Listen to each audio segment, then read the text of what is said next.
Good morning students, Oxford Public School welcomes you. Myself Sandeep Nehra, your political science teacher. We are studying about chapter 7 security in the contemporary world. आज का जो हमारा chapter है हम security के बारे में, ये लास्ट ईयर जो है चैप्टर नंबर 7 सिक्योरिटी और चैप्टर नंबर 8 इन्वायरमेंट का जो चैप्टर है वो डिलीटेड थे, तो मे बी इस साल क्या है इनको कम्प्लीटली सिलेबस के अंदर दोबारा से डाला गया है। तो हम क्या है इस चैप्टर के बारे में करेंगे। हमारा जो आज का टॉपिक है वो ट्रेडिशनल के बारे में है। तो सबसे पहले क्या है जो चैप्टर के नेम के अकॉर्डिंग है सिक्योरिटी। सिक्योरिटी के बारे में आपको पता होना चाहिए सिक्योरिटी का मीनिंग क्या होता है और क्यों इसकी जरूरत पॉलिटिकल साइंस के अंदर पड़ती है। तो सबसे पहले सिक्योरिटी, आप सबसे पहले क्या है अपने घर में रह रहे हो तो अपने हाउस में रहते हुए आप क्या चाहते हो कि हम सिक्योर होने चाहिए, हमें किसी अपने पड़ोसी से या किसी दूसरे से किसी भी तरह का कोई डेंजर नहीं होना चाहिए। इसी तरह से जब बात आती है कंट्री की आती है तो कोई भी कंट्री है अपने आप को क्या चाहता है, सिक्योर चाहता है। ये चाहता है कि उसकी फॉरेन पॉलिसी के ऊपर, उसकी सोवरेनिटी के ऊपर या उसकी जो अदर इश्यूज है उसके ऊपर किसी दूसरे का कंट्रोल नहीं होना चाहिए, तो भी वो सिक्योर है। उसके ऊपर कोई भी वॉर न करे, कोई भी अटैक न करे, कोई भी उसकी बाउंड्री में उसकी परमिशन के बिना एंट्री न करे, वो तभी क्या माना जाएगा, सिक्योर माना जाएगा। तो इसीलिए क्या है हर कंट्री क्या चाहता है, अपने आप को सिक्योर चाहता है। तो सिक्योरिटी का मीनिंग है फ्री टू डेंजर, यानी किसी भी तरह का खतरा उसके सामने नहीं होना चाहिए, खतरे से क्या होनी चाहिए, आज़ादी होनी चाहिए। ये सिक्योरिटी का मीनिंग। सिक्योरिटी क्या है आपके सिलेबस में 2 टाइप्स की दी गई है, एक होती है ट्रेडिशनल और दूसरा है नॉन ट्रेडिशनल। ट्रेडिशन को हम क्या है कन्वेंशंस भी कह सकते हैं और दूसरा है नॉन ट्रेडिशनल। तो आज के हम सिर्फ ट्रेडिशनल के बारे में करेंगे। ट्रेडिशनल सिक्योरिटी होती क्या है, यानी हिंदी मीडियम की अगर बात करें तो इसको पारंपरिक सुरक्षा कहा जाता है, जो मतलब काफ़ी लंबे टाइम से क्या है चलती आ रही है और मेनली क्या है इसके अंदर एक्सटर्नल इश्यूज ज़्यादा होते हैं, इंटरनल कम होते हैं। जबकि जो नॉन ट्रेडिशनल है वो आज के टाइम में जैसे कि टेररिज्म है, इन्वायरमेंट पोल्यूशन है, ग्लोबल वार्मिंग है, जिसके अंदर एक कंट्री किसी दूसरे को इफेक्ट नहीं कर रहा है डायरेक्टली, लेकिन इनडायरेक्ट वे से वो पूरे वर्ल्ड को इफेक्ट कर रहा है, तो वो क्या है नॉन ट्रेडिशनल के अंदर आएंगे। तो आज के हम ट्रेडिशनल के बारे में पढ़ेंगे। ट्रेडिशनल को क्या है कन्वेंशनल कॉन्सेप्ट ऑफ सिक्योरिटी भी कहा जाता है या नेशनल सिक्योरिटी भी हम कह सकते हैं कि एक नेशन से रिलेटेड है। मान लीजिए कि इंडिया के ऊपर कोई अटैक करता है तो वो इंडिया से रिलेटेड, या इंडिया की कंट्री के हैं अपने मतलब लोग यहाँ पर किसी तरह का रिवोल्ट करते हैं तो वो इंडिया से रिलेटेड, तो इसलिए इसको नेशनल सिक्योरिटी भी कहा जाता है। तो फर्स्ट पार्ट में हम सिर्फ इसके एक्सटर्नल के बारे में करेंगे और सेकेंड पार्ट जो है वो इसके इंटरनल कॉन्सेप्ट के बारे में। तो फर्स्ट है इसका आपकी जो NCERT बुक में दिया गया है conventional concept of external security, यानी कि जो सुरक्षा की पारंपरिक धारणा है उसके लिए जो बाहर की से है, एक्सटर्नल का मतलब जो बाहर से इफेक्ट करते हैं, यानी कि दूसरा कंट्री, जैसे इंडिया को चाइना इफेक्ट कर रहा है, पाकिस्तान इफेक्ट कर रहा है या कोई अदर्स कंट्री इफेक्ट कर रहा है, तो वो क्या है इसकी एक्सटर्नल इश्यूज के अंदर आएगा। तो सबसे पहला क्या है एक्सटर्नल सिक्योरिटी के अंदर आता है मिलिट्री अग्रेशन या मिलिट्री थ्रेट भी इसको कह सकते हैं, कि एक तरह से कह सकते हैं कि सैनिकों के द्वारा अग्रेशन करना, यानी मिलिट्री से अटैक करवाना। जैसे पाकिस्तान के साथ हमारे बॉर्डर इश्यूज को लेकर के होते हैं, चाइना के साथ बॉर्डर इश्यूज को लेकर के, वो सारे क्या है मिलिट्री एग्रेशन ही तो है। तो इसके लिए क्या है, यानी मिलिट्री जैसे पहले होती थी एक स्टेट के काफ़ी, जैसे फर्स्ट वर्ल्ड वॉर, अगर हम फर्स्ट और सेकंड वर्ल्ड वॉर से पहले की बात करें तो कंट्री के अंदर काफ़ी अटैक होते हैं। अभी जैसे चल रहा है फिलीपींस का और इजराइल का, तो ये सारे के सारे क्या है मिलिट्री अग्रेशन है। तो मिलिट्री अग्रेशन का मतलब है कि मिलिट्री के द्वारा, मिलिट्री की सहायता से, चाहे वो आर्मी हो चाहे नेवी हो या किसी भी तरह की हो, उसके द्वारा किसी के अटैक कर देना, किसी के ऊपर अटैक कर देना, वो मिलिट्री अग्रेशन कहलाता है। यानी इसमें 2 मिलिट्री की आपस में लड़ाई होती है। तो उस सिचुएशन के अंदर रिस्पॉन्डिंग के लिए क्या है एक कंट्री के पास 3 सिचुएशन होती है, 3 सिचुएशन होती है। अगर हमारे ऊपर मान लीजिए कि चाइना अटैक करता है तो हमारे पास 3 सिचुएशन है। या तो हम क्या करते हैं अपने आप को सरेंडर कर दें, हार मान लिया कि आप जो कहोगे हम वो मानने के लिए तैयार हैं और हमें कुछ नहीं करना है। या हम क्या कर लें अपने आप को डिफेंड करें कि वो हमें अटैक करेंगे, आ जाइए हम भी देख लेंगे आपको, आपस में लड़ाई करेंगे। तो इन दोनों सिचुएशन में करना क्या है, नेक्स्ट है टू प्रिवेंट। इन दोनों सिचुएशन में तो नुकसान ही है, सरेंडर करेंगे तो भी वो हमसे कुछ ना कुछ लेकर के जाएंगे और डिफेंड करेंगे तो भी हमसे वो कुछ ना कुछ क्या है हमारे ऊपर मतलब मिलिट्री को हो सकता है, कॉमन पीपल्स को हो सकता है, किसी ना किसी तरह का नुकसान।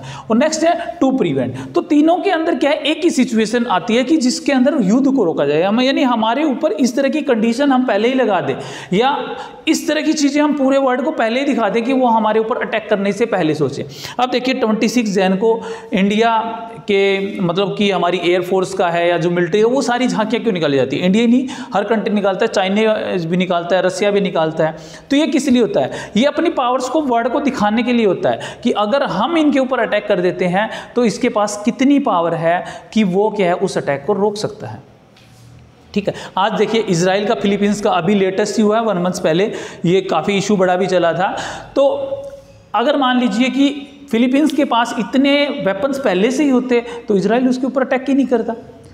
लेकिन इजराइल की क्या है, टेक्नोलॉजी फिलीपींस से बहुत ज़्यादा है, उसकी मिलिट्री पावर बहुत ज़्यादा है, तो इसलिए वो क्या है, जब मर्जी अपनी क्या है, उनके मतलब जैसे भी है, जो भी सिचुएशन है वहाँ की, वो अलग मैटर है, तो वो उसके ऊपर अटैक कर रहा है। तो कहने का मतलब ये है कि हमारे पास एक ऑप्शन सबसे बेटर ये है कि हम क्या है, पहले ही अपने आप को इतना हावी दिखा दें उसके सामने कि वो क्या है, मिलिट्री एग्रेशन करने से पहले 2 बार सोचे। जिस तरह की पाकिस्तान को पता है कि अटैक ना करे या चाइना को पता है कि अटैक ना करे, इस तरह की सिचुएशन पहले ही क्रिएट कर दी जाए। तो ये क्या है, मिलिट्री एग्रेशन को रोकने के लिए, कंडीशंस के लिए। दूसरा है जो इसका मेन पॉइंट है, जो अलग से भी 4 मार्क्स के अंदर एग्जाम में पूछा जाता है, बैलेंस ऑफ पावर। वैसे ही चैप्टर में से ज़्यादा चांसेस 4 मार्क्स के होते हैं या कॉम्प्रिहेंशन वगैरह के हैं। तो balance of power, balance of power का मतलब कि पावर को बैलेंस कर दिया जाए। मान लीजिए कि 2 कंट्री है, इंडिया और चाइना है या इंडिया और पाकिस्तान है। ठीक है, अगर इंडिया के पास भी इतनी पावर है और लगभग इसके पास भी इतनी पावर, इक्वल पावर है दोनों में, तो कभी भी वो एक दूसरे पे अटैक नहीं करेंगे। 1945 से लेकर के 1990 तक क्या है, रसिया और यूएसए और यूएसएसआर दोनों के पास क्या था, बैलेंस ऑफ पावर चल रहा था। ठीक है, क्यों? क्योंकि दोनों के पास एक दूसरे को ये लग रहा था कि उनके पास पावर इक्वल है। अगर उनमें से एक को भी ये लगता कि दूसरा उसकी एवरेज में बिल्कुल कम है, तो कभी कभी अटैक कर सकते थे वो। तो इसलिए इस सिचुएशन के अंदर जब क्या होती है कि दूसरे को बैलेंस दिखा दिया जाए कि हमारी पावर उसके बैलेंस में है, तो वो कभी भी अटैक नहीं करेगा। और ये एक्सटर्नल सिक्योरिटी का सबसे बेटर तरीका माना जाता है, बैलेंस ऑफ पावर। यानी कि पावर को क्या कर दिया जाए, बैलेंस कर दिया जाए। अगर दोनों क्या है, इक्वल रहेंगे तो कभी भी एक दूसरे के ऊपर अटैक नहीं करेंगे, एक दूसरे से डरेंगे, उनका फियर रहेगा एक तरह से, और वो क्या है, एक्सटर्नल सिक्योरिटी उनकी बनी रहेगी। ये बैलेंस ऑफ पावर होता है। अब क्या है, इसके कुछ मोड्स बताए गए हैं कि किस तरह से बैलेंस ऑफ पावर को किया जा सकता है, क्या इसके मीन्स है। मीन्स या मोड्स आप दोनों में से कुछ भी लिख सकते हो। सबसे पहला है कॉन्सेंट्रेशन एंड द इंडमेनिफिकेशन। इन 2 चीज़ों का यूज क्या है, 1945 से पहले बहुत ज़्यादा किया जाता था। यानी मुआवजा या क्षतिपूर्ति, हिंदी मीडियम की अगर बात करें, मुआवजा देना। अब देखिए कि 1945 से जितने भी कंट्री, 45 में भी, सेकेंड वर्ल्ड वॉर के अंदर भी, अगर कोई कंट्री किसी के ऊपर अटैक करता था तो हारने वाले से इतना मुआवजा या क्षतिपूर्ति ले ली जाती, क्षतिपूर्ति ले ली जाती थी उससे। यानी इतना खर्चा ले लिया जाता था कि वो दोबारा अटैक की सोचता ही नहीं था, उसकी पावर कम हो जाती थी। अगर वो मिलकर के उसका सामना कर लेते थे, उसको हरा देते थे, उसके ऊपर इतना क्या है, उससे इंडमेनिफिकेशन ले लिया जाता था, क्षतिपूर्ति ले ली जाती थी, वो अटैक नहीं करता। जैसे जर्मन को डिवाइड किया गया था, वो इसी वजह से किया गया था कि जर्मन इतना जल्दी से डेवलप ना हो और दोबारा से अटैक की पोजीशन में ना आए। इसी तरह से कॉन्सिडरेशन, मुआवजा लिया जाना। क्षतिपूर्ति क्या हो जाती है, लगाई जाती है, दी जाती है। मुआवजा क्या मिलता है, अगर मान लीजिए कोई अटैक करता है तो इंटरनेशनल ऑर्गेनाइजेशन के द्वारा या बड़े कंट्री के द्वारा इंटरफेयर करके उसके ऊपर क्या कर दिया जाता है, कुछ मुआवजा राशि लगा दी जाती है कि आप उसको मुआवजा देंगे। ठीक है, जिस कंट्री का नुकसान हुआ है। मान लीजिए कि इंडिया और चाइना का लड़ाई हो रही है और उसमें पाकिस्तान का मान लीजिए यूज हो जाता है, तो पाकिस्तान को कुछ नुकसान होता है तो उसको मुआवजा दिलाया जा सकता है हारने वाले कंट्री से, और वो दोनों इक्वल हो जाते हैं। तो बैलेंस ऑफ पावर बनाने के लिए ये दोनों चीज़ें जरूरी है इसके मोड्स के रूप में। नेक्स्ट है ब्लॉक बनाए जा सकते हैं, अलायंस भी कह सकते हो, वैसे अलग पॉइंट भी है, अलायंस बिल्डिंग, अलायंस भी कह सकते हैं, ब्लॉक्स भी बनाए जा सकते हैं। जैसे मिलिट्री ब्लॉक्स बनाए गए थे, नाटो, सेंटो, सीटो, ये किस लिए बनाए गए थे, बैलेंस ऑफ पावर के लिए तो बनाए गए थे। जब अमेरिका ने नाटो बनाया, उसके मेंबर बढ़ते गए, तो यूएसएसआर ने क्या बना दिया, वार्सा पैक्ट बना दिया, ताकि वर्ल्ड में उसको लेकर भी क्या है, कंट्री क्या है, आपस में जुड़ते चले जाए। इसी तरह इंटरफेयर एंड लेजिस्फेयर। इंटरफेयर का मतलब इंटरफेयर कर देना, किसी के मामले में इंटरफेयर कर देना। मान लीजिए 2 कंट्री, एक कंट्री, कोरिया का एग्जांपल देता हूँ, साउथ कोरिया और नॉर्थ कोरिया आपस में लड़ते रहते हैं, काफ़ी बार उनके बीच में अटैक करता है और आपस में उनके बीच में किसी ना किसी तरह का डिस्प्यूट चलता रहता है।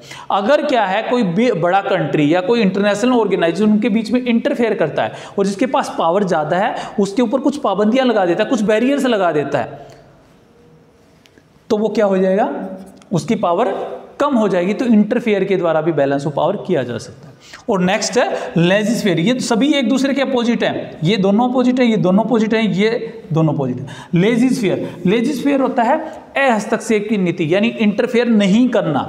ये 1 मार्क्स में काफ़ी बार पूछा जाता है लेजिस्फेयर का मीनिंग क्या होता है। तो उसमें क्या है, इंटरफेयर नहीं करना। मान लीजिए कि 2 कंट्री है, एक कंट्री को ये लग रहा है कि उसका कोई पावरफुल कंट्री उसकी हेल्प करेगा, इसलिए वो बार बार क्या है किसी ना किसी तरह के डिस्प्यूट्स पैदा कर देता है या अपने पड़ोसी देशों के साथ लड़ाई कर लेता है। ठीक है, तो उस सिचुएशन के अंदर उन अदर्स कंट्री को वर्ल्ड के अंदर पीसफुल इन्वायरमेंट बनाने के लिए लेजिस्फेयर की पॉलिसी अपना दे वो, जिससे क्या है वो अगर उसकी कोई हेल्प नहीं करेगा तो वो अपने आप किसी दूसरे पे अटैक नहीं करेगा, जिससे बैलेंस ऑफ पावर हो जाएगा। तो ये पॉलिसी भी क्या है, बैलेंस ऑफ पावर के मोड्स के रूप में यूज होती है। नेक्स्ट है divide and rule. Divide and rule की पॉलिसी आप अच्छी तरह जानते हो, ब्रिटिशर ने भी इंडिया के अंदर अपनाई थी। इंडिया को डिवाइड कर दिया गया ताकि इंडिया क्या है पावरफुल नहीं बनता जाए, क्योंकि अगर इंडिया डिवाइड नहीं होता तो उसके पास इतनी पावर हो सकती थी कि वो क्या है उस समय ब्रिटेन को मिलिट्री में भी हो सकता है हरा सकता था। तो डिवाइड एंड रूल के द्वारा क्या किया जा सकता है, अगर मान लीजिए कि सामने वाला, जैसे चाइना और इंडिया का एग्जांपल लीजिए, इंडिया को ये लग रहा है कि चाइना उससे पावरफुल होता जा रहा है, तो डिवाइड एंड रूल की पॉलिसी अपनाए कि चाइना के अंदर इस तरह की कुछ सिचुएशन पैदा हो जाए या ऐसी सिचुएशन पैदा कर दी जाए जिससे उसके 2 टुकड़े हो जाए, या वहाँ की पब्लिक है आपस में 2 टुकड़े के लिए बोलने लगे, तो उससे क्या हो जाएगा, कंट्री क्या हो जाएगा, वीक हो जाएगा, 2 पार्ट हो जाएंगे तो वीक हो जाएगा। तो डिवाइड एंड रूल के द्वारा भी क्या है बैलेंस ऑफ पावर किया जा सकता है। नेक्स्ट है अर्मानेंट एंड डिसअर्मानेंट, यानी कि अर्मानेंट्स के लिए क्या है, या तो उनको 2 कंट्री हैं, बैलेंस ऑफ पावर नहीं है, एक के पास वेपन ज़्यादा है दूसरे के पास वेपन कम है, तो एक के ऊपर क्या है हम अर्मानेंट की छूट दे सकते हैं कि आप वेपन्स बना सकते हो, तो उसकी बैलेंस ऑफ पावर हो जाएगी। या हम क्या है दूसरा इशू है जिसके पास ज़्यादा है उसके ऊपर डिसअर्मानेंट्स लगा सकते हैं, यानी कि आप क्या है निशस्त्रीकरण करेंगे, यानी कि आपको अस्त्र शस्त्र बनाने की, वेपन्स बनाने की छूट नहीं दी जाएगी, पाबंदी लगा दी जाए। ये काम कौन कर सकता है, या तो बिग पावर कंट्री कर सकती है या इंटरनेशनल ऑर्गेनाइजेशन कर सकते हैं, तो इसके द्वारा भी बैलेंस ऑफ पावर किया जा सकता है, ये इसका है। नेक्स्ट है alliance building. Alliance building block same ही है। अलायंस बिल्डिंग का मतलब है कि अलायंस बना करके भी बैलेंस ऑफ पावर किया जा सकता है, जैसे कि नाटो, सेंटो, सिटो, वार्सा पैक्ट की अलायंस बनाए गए थे। इसी तरह नाम का अलायंस नॉन अलाइनमेंट मूवमेंट के नाम से बनाया गया था ताकि क्या है इन कंट्री की पावर्स को भी रोका जा सके। तो अलायंस बिल्ड करके भी हम क्या कर सकते हैं, एक तरह से एक्सटर्नल सिक्योरिटी कर सकते हैं। एक्सटर्नल सिक्योरिटी है मतलब सिक्योरिटी किसकी की जा रही है, नेशन की जा रही है, एक कंट्री की जा रही है, लेकिन काम कहाँ किया जा रहा है, बाहर किया जा रहा है, एक्सटर्नल किया जा रहा है, दूसरे से प्रोटेक्ट करने के लिए किया जा रहा है। इसलिए इस टॉपिक का नाम conventional concept of external security भी आप लिख सकते हो। ठीक है, सेकेंड पार्ट है आपका इसी तरह से conventional concept of internal security, यानी कि अंदर की सुरक्षा। अब अंदर की सुरक्षा कैसे है, कई बार मिलिट्री के अंदर रिवोल्ट हो जाता है कंट्री, कई बार पब्लिक क्या है एक तरह से क्या है घरेलू युद्ध जैसी सिविल वार जैसी सिचुएशन आ जाती है, एक ही कंट्री के 2 पार्ट हो जाते हैं, एक ही कंट्री के अंदर डिवीजन की बात आ जाती है, पार्टीशन की बात आ जाती है, तो वो सारा का सारा क्या होता है इंटरनल डिस्प्यूट्स हो जाता है। यानी एक कंट्री के अंदर इस तरह की सिचुएशन होना या सिचुएशन क्रिएट होने से बचाना क्या कहलाता है, इंटरनल सिक्योरिटी कहलाता है। ठीक है, इसके अंदर क्या है किसी भी तरीके से हो सकता है, मिलिट्री के द्वारा हो सकता है, कॉमन पीपल के द्वारा हो सकता है, लोगों के द्वारा होता है, पॉलिटिकल्स में हो सकता है, इन सब चीज़ों के साथ हो सकता है। तो ये क्या कहलाती है, इंटरनल सिक्योरिटी कहलाती है। इस इंटरनल सिक्योरिटी के लिए कंट्री के अंदर क्या पॉलिसीज बढ़िया होनी चाहिए, सबके लिए राइट्स होने चाहिए, सबको फ्रीडम होनी चाहिए, इक्वल राइट्स दिए जाने चाहिए, लोगों के ऊपर पॉलिसीज वगैरह अच्छी इंप्लीमेंट करनी चाहिए, डेमोक्रेटिक एनवायरनमेंट होना चाहिए। तो इन सब के द्वारा इंटरनल सिक्योर किया जा सकता है। इसमें आप अपनी विलिंग के अकॉर्डिंग कोई भी 2 या 3 लाइन्स ऐड कर सकते हो। अब है ये हमने सिर्फ ट्रेडिशनल पार्ट पढ़ा है। अब इस ट्रेडिशनल पार्ट को डिफेंस कैसे किया जा सकता है, यानी ऐसे कौन से रिफॉर्म्स या ऐसे कौन से उपाय किए जाएं जिससे क्या है हम क्या कर सकें, डिफेंस कर सकें, यानी ऐसी स्ट्रेटजी अपना सकें जिससे क्या है हम उसको प्रोटेक्ट कर सकते हैं। सबसे पहले है जस्टिस वार। जस्टिस वार के नाम से भी क्या है हम क्या कर सकते हैं, किसी भी कंट्री की पावर को, यानी जिससे क्या हो पूरे वर्ल्ड को डेंजर हो, खतरा हो, तो उसको क्या है दिया जाता है। आज से पहले जैसे आपने हिस्ट्री में पढ़ा था, क्रिश्चियंस ने क्या है अटैक किए थे, किसके नाम से, कि वो अपने रिलीजियस को, धर्म की रक्षा कर रहे हैं, इसको लेकर के। ठीक है, या कोई इस तरह के वार जो जस्टिस के लिए, जैसे महाभारत का एग्जाम्पल आता आपके सामने कि युद्ध के किसके लिए लड़ा गया, न्याय के लिए लड़ा गया, उनको कुछ लड़ने की जरूरत नहीं थी, हो सकता है उन्होंने। तो इसी तरह से कहने का मतलब कि जस्टिस वार जिसमें आपको क्या करेगी, जो आपकी साइड लेगी वो वर्ल्ड के दूसरे कंट्री भी लेंगे, वो जस्टिस वार कहलाता है। नेक्स्ट है टू प्रोटेक्ट अदर। कई बार क्या है, दूसरे को प्रोटेक्ट करने के लिए अमेरिका ने क्या कहा था, इराक के ऊपर अटैक किया था, ठीक है, क्यों किया था, क्योंकि वो कुवैत पे कर, अमेरिका के साथ उसकी कोई लड़ाई नहीं थी, लेकिन वो किसके साथ कर रहा था, कुवैत के ऊपर अटैक कर रहा था। आपने पॉलिटिकल साइंस में पहले पढ़ा है, फर्स्ट एंड सेकंड गोल्फ वार के बारे में पढ़ा था। तो कहने का मतलब है कि दूसरे को प्रोटेक्ट करने के लिए भी क्या है, लड़ाइयाँ लड़ी जा सकती है, वॉर किए जा सकते हैं, यानी कि डिफेंस किया जा सकता है पूरे वर्ल्ड को। अगर क्या है, किसी छोटे कंट्री को कोई दूसरा बड़ा कंट्री क्या है दबाने की कोशिश कर रहा है, छीनने की कोशिश कर रहा है, उसके ऊपर अटैक कर रहा है, तो कोई भी बिग कंट्री या क्या कह सकते हैं इंटरनेशनल ऑर्गेनाइजेशन उसको प्रोटेक्ट करवा सकता है। नेक्स्ट है डिसआर्मामेंट की पॉलिसी कंट्री के अंदर स्टार्ट करके। अगर एक कंट्री लगातार क्या कर रहा है, वेपन्स बना रहा है, वेपन्स की प्रोसेस बढ़ती जा रही है, लगातार उसके द्वारा आर्मामेंट्स बनाए जा रहे हैं, तो वर्ल्ड लेवल पर पॉलिसी बनानी चाहिए कि डिसआर्मामेंट को अपनाए। भारत इसकी, इंडिया इसके फेवर में है, लेकिन क्या है, इंडिया ने काफ़ी इसके ऊपर साइन नहीं किए, आर्म कंट्रोल वगैरह के ऊपर। क्यों नहीं किए, क्योंकि यह पॉलिसी क्या है, मतलब डिस्क्रिमिनेशन वाली है, एक तरह से बिहेवियर किसी के साथ किसी तरह की अपनाई जा रही है, किसी के साथ। इसमें कहा गया कि कुछ कंट्री को जिनके पास पहले से वेपन उनको छूट दी जाएगी, जिनके पास नहीं है उनको छूट नहीं दी जाएगी। तो इस तरह की पॉलिसी अपनाए। तो डिसआर्मामेंट का मतलब होता है पूर्ण रूप से बंद कर देना। इसमें दो पॉइंट आएंगे। दूसरा आर्म कंट्रोल। आर्म कंट्रोल का मतलब होता है नियंत्रण करना, सिर्फ उसको कम कर सकते हो आप। लेकिन डिसआर्मामेंट्स का मतलब होता है वो उसको पूरी तरह से बंद कर देना। जैसे कि 1972 में जो बायोमेट्रिक आपके वेपन्स होते हैं, बायोलॉजिकल जो वेपन्स होते हैं, उनके ऊपर बैन लगा दिया गया, कोई भी बायोलॉजिकल वेपन नहीं बनाएगा। इस तरह 1992 के अंदर केमिकल वेपन्स के लिए भी कमेटी बनाई गई कि इसके ऊपर बैन किया जाएगा। इसमें सभी तो कंट्री नहीं, लगभग 180 के आसपास कंट्री ने इसके ऊपर साइन भी किए थे कि वो इस तरह के वेपन्स नहीं बनाएंगे। तो ये डिसआर्मामेंट्स पॉलिसी के द्वारा भी क्या किया जा सकता है, डिफेंस किया जा सकता है। नेक्स्ट, आर्म कंट्रोल के द्वारा भी डिफेंस किया जा सकता है। आर्म कंट्रोल करके, यानी कि मान लीजिए किसी तरह के वेपन्स हैं, उनको कंट्रोल कर दिया जाए जो नुकसान ज़्यादा पहुंचाने हैं, ये आप इतने से ज़्यादा नहीं रख सकते। जैसे कि 1972 में ABM एंटी ब्लास्टिक मिसाइल जो है उसके ऊपर बैन लगा दिया गया था कि उसको कम कर दिया, इससे ज़्यादा या क्या है एंटी ब्लास्टिक मिसाइल्स को नहीं रखा जाएगा। तो इस तरह से आर्म कंट्रोल या NPT न्यूक्लियर पावर को लेकर के ट्रीटी जो की गई थी, जिसके ऊपर वर्ल्ड के काफ़ी कंट्रीज एग्री भी हो गए थे कि इतने से ज़्यादा एटॉमिक बम आप नहीं बना सकते, या जो कंट्री के पास है उनको छोड़ करके नया नहीं बना सकता। तो इस तरह की पॉलिसीज़ क्या है अपनाई गई थी। तो आर्म कंट्रोल के द्वारा भी डिफेंड क्या किया जा सकता है, किसी की सिक्योरिटी को डिफेंड किया जा सकता है। और नेक्स्ट सबसे मेन है कॉन्फिडेंस बिल्डिंग। अगर आपको आपके पास वाले, आपके पड़ोसी कंट्री या वर्ल्ड के दूसरे कंट्रीज़ के ऊपर क्या है, बिलीव है, कॉन्फिडेंस है कि वो हमारे ऊपर अटैक नहीं करेगा, हमारा मित्र है, हमारा साथ, तो आपका डेवलपमेंट क्या होगा, ज़्यादा होगा।